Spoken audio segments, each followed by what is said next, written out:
G'day, Antoine. How's it going? All good. How are you? Great and grateful. Can't complain. Fully mangoed out for you. Hey, I appreciate it. Good man. I hope you've got some equipment nearby, some nice little props that can help the day work I, smoothly. I don't have the props. I just thought I'd bring the mango magic in the costume. Yeah, You're a so. good man. You're a good man. We appreciate you. Of course. I'm grateful that you took the time to join us today, Antoine, and I'm excited to hear some words of wisdom. But before we do that, do you mind introducing yourself, telling us a little bit about you, and most importantly, why do you do what you do? Yeah, so I'm Antoine. I've been in sales now for close to 20 years. Started my career as a full, kind of full 360 outbound rep.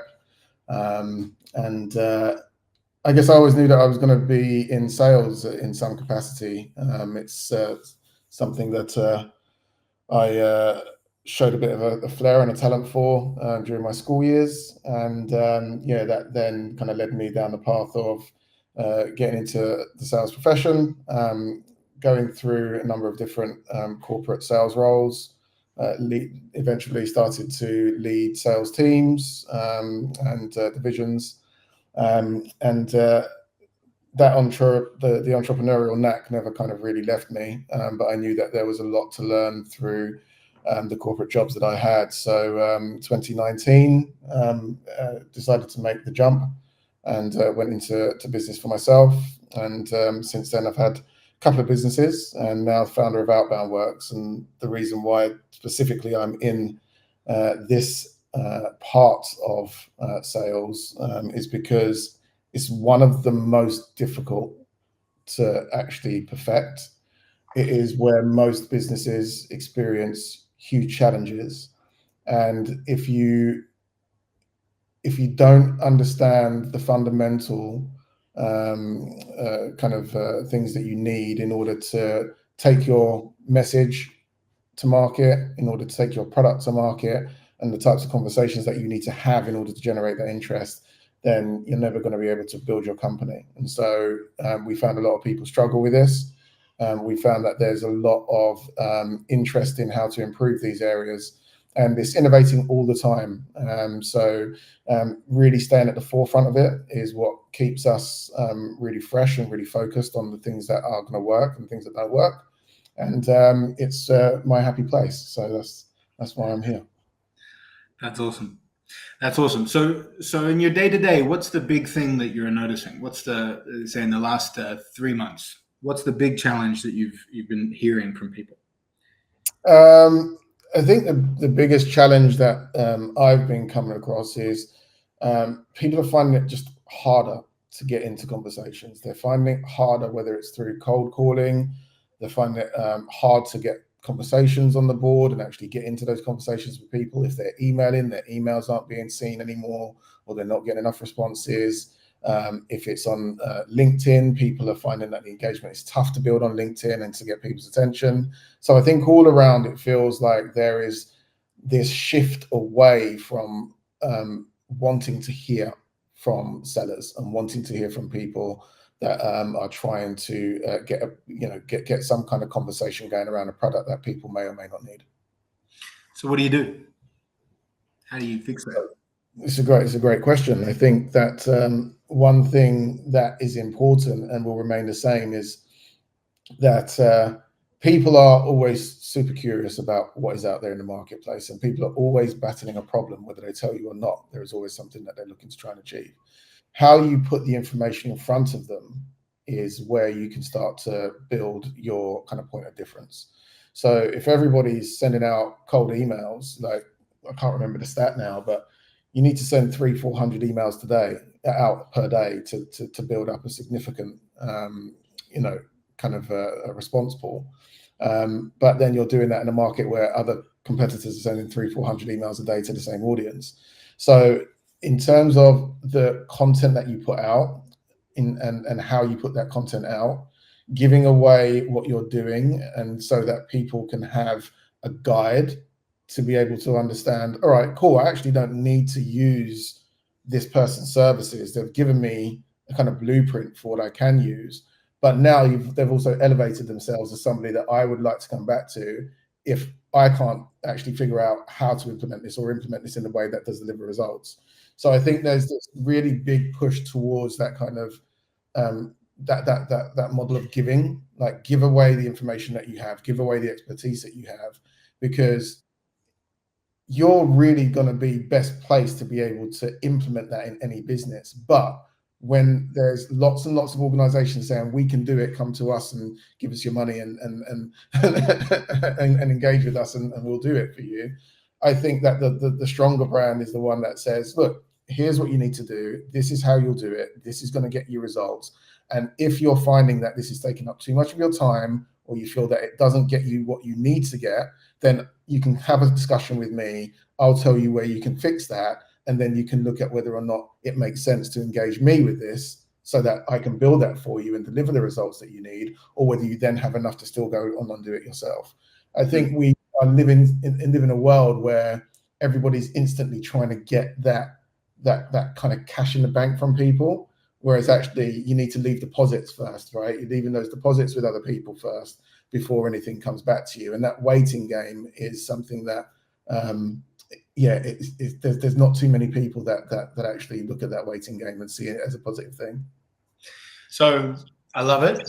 The aim of the game today is practical ways to do it. So what is a practical way someone can leave the deposit, as you say? So wise man that I came across not too long ago, a few years ago, showed me some of the kind of softwares that you can use. So like you can create kind of journey pages, if you like. That wise man. That wise man, yeah. So if you create something that invites people in to be able to see, like, okay, like if I follow these steps, I can actually create this for myself. That deposit, like it doesn't take you long to create it, but the fact that you've done it and you've personalized it for that person, they've then gone and tuned into it. They've got like a little guide they can refer back to at any time. And then they've also got an immediate way of being able to get in touch with you to say, look, this is where I've got to so far. Now I don't know where to go from here. Are you able to help? Like that small deposit in itself is valuable. The deposits that you leave on LinkedIn, if you post on LinkedIn, you can post your knowledge and your know-how on there. People can catalog your posts, refer back to your post about that thing that you did. I've had it a number of times where people have said to me, you kind of broke down these things, that thing you mentioned into 4 or 5 steps. I found that really useful. Thanks for that. And that's, again, just stuff that I think about on a daily basis that I dump into a LinkedIn post and send it out there for people to be able to use or not use or pay attention to or not pay attention to, whatever they want. So I think it's getting into this mindset of, okay, I've found this thing, I've documented it. Now let me go and give it to other people and see how they run with it. And making sure that people are aware of you and where they can find that information without them feeling like you're only doing that so that they can come and buy from you is a really powerful step as well. Because again, nobody loves being sold to, right? They like to find out information for themselves and then feel that they're making those decisions in order to buy something. So if they don't want to buy something, but they want to find information and they link you to the person that is giving out the best information, when they do go and buy that thing, it's most likely they're going to come and get in touch with you. Yeah. Super valuable. The guy who makes Journey, by the way, he's coming on the talk in a few hours. Awesome. CEO guy, which would be pretty cool. But I know you and your team are absolute weapons at cold calling and like building these incredible relationships with prospects from a cold call. That's a very difficult skill, right? It's not everybody has the skin thick enough to pull that off. What would be some creative openers or questions that you can ask to really get people to start opening up or at least accept the call and continue the discussion? How have you approached cold calling to build these great relationships? So that's an interesting question, actually. So, and the subject of opening, especially on LinkedIn at the moment, is huge, right? Whether you use permission-based openers, whether you just go straight into your discussion, whether you're using the root opener, for example, what are you using? And people are looking for that quick shot in the arm to say, okay, great, like let's use this and that's going to work. the fact is, what's going to work is really what's going to work for you in terms of how you best deliver an opener, right? And so your opener can be anything from the kind of opener that's popular today, which is, hey, look, you and I don't know each other, and I'm an interruption. If you give me 30 seconds, I'll tell you exactly the reason for the call, right? You could turn around and say something simple as, hey, I noticed that you guys are hiring right now, which led me to believe that you might be experiencing some issues with A, B, and C area. Am I speaking to the right person for that, or am I completely barking up the wrong tree? Right? There's ways that you can draw attention to the fact that you open your call in an assertive manner while still wanting to ensure that you're speaking with the right person for the problem that you believe exists, but not in a way that feels pushy or aggressive. The other thing that does is it actually pricks the person's ears up on the other end of the phone, because you've only got 7 seconds to create that trust, right? So it's like, this person doesn't sound like everybody else that typically calls me with, hi, how are you? I wanted to call you today about X, Y, and Z. You're actually bringing more relevance to the call very, very early on, but more importantly, you're creating like that intrigue, like you're piquing they're piquing their interest and their curiosity by sounding completely different from everybody else that they typically hear. And that is the first part, in my opinion, to generating the follow-up part of the call. So all you're ever doing when you're cold calling is you're buying yourself more seconds, right? You get 7 seconds at the beginning, you then buy yourself another 20 or 30 seconds to be able to deliver what it is that you feel is likely to be the problem. And then from there, you're then building more time by the questions that you ask that come directly as a result of the responses that that person gives you. So, for example, when some people say to on a cold call, hey, how are you? And somebody says, well, somebody ran over my dog at the weekend, and then I lost out on the horses, and then this happened and that happened. And then that person says, well, the reason for the call is we jump, we do X, Y, and Z. Like, that's not the kind of response that anybody is looking for, because they know exactly what the call's about. You only care about selling them something. But when you're actually taking somebody's answers and you're delving more into that, that sounds interesting. Can you tell me a little bit more about that? So how does that work in your organization today? You just mentioned X, Y, Z are things that are of concern. How long has that been going on for? And what type of impact is that having? Like, it creates a different type of feeling on a cold call for somebody that you'd be so surprised how much information you can get just by asking questions that actually, that are driven by that curiosity that you might have about that person's world. Yeah. Pays to actually listen, doesn't it? I heard a good line from someone a little while ago, and it's really stuck with me. It's trying to have a childlike curiosity in your discovery, right? Like having a genuine child. Really, like, how does that work? How do you do this? Just genuine childlike curiosity is more often than not gonna get people to kind of open up. So on your calls, so do you typically, how much of the sales process do you try to do on that initial call? Do you try to get them off the call and get them onto a meeting? Do you try to do a bit of a deep dive and discovery? Do you do just a little bit? At what point do you think, you know what, let's book in time when it makes sense to go to the next phase? Yeah, so I think for us, a big thing about those calls is when you're creating a meeting for somebody, you want that meeting to stick. And one of the biggest challenges is when you're coming into a cold call and trying to hook that person's attention, why are they saying yes to the meeting? Is it just because they're trying to get you off the phone because actually they're never going to attend, or is it because they're highly bought into the problem that you've been able to understand that they have and can potentially help to solve? So we find that best cold calls typically are lasting anywhere from 8 to 12 minutes. And those cold calls are able to dive into understanding that that person does have a problem. They've been experiencing that problem for some time. They've tried to fix it before and it hasn't worked. They're genuinely motivated to solve the problem, because if they don't, something down the line is going to cause them a bigger headache.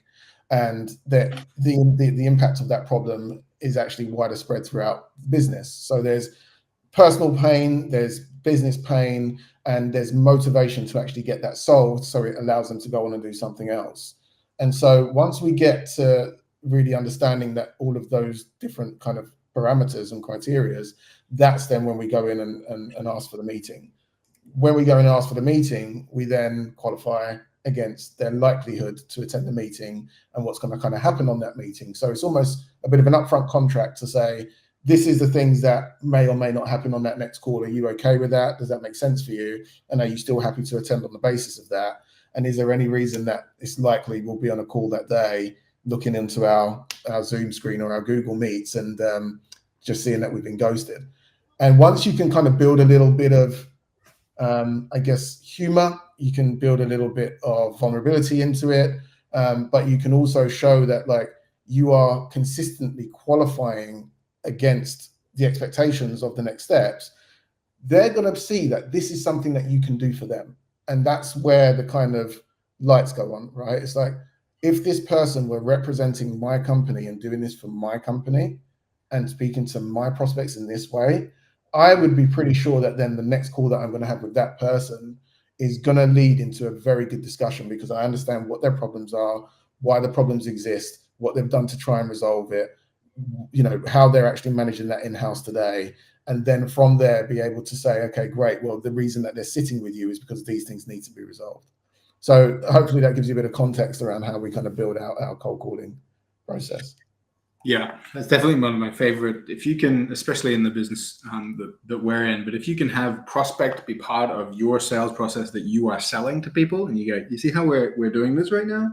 This is what we do, right? And so incorporating that, what you do, into their process really helps, cut the fluff a little bit. Yeah, exactly.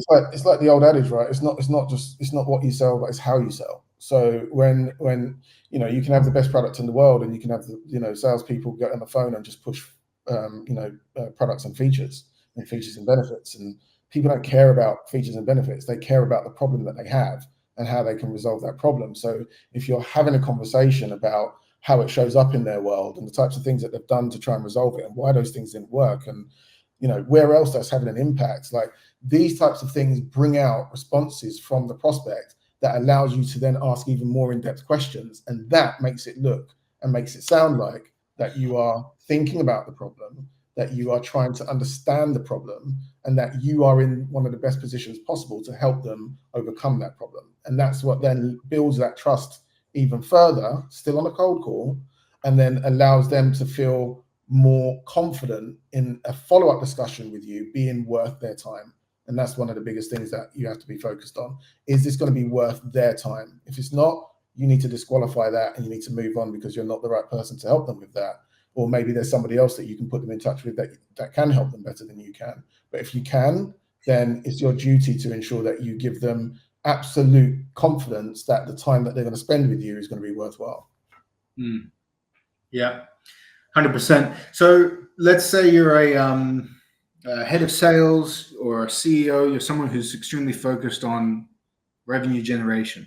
It's July 1st, 2024. What's the biggest move that you can make today to make the biggest impact in 2024? So it's a great question. Do you mean from a perspective of cold calling, or do you just mean from outbound generation full stop?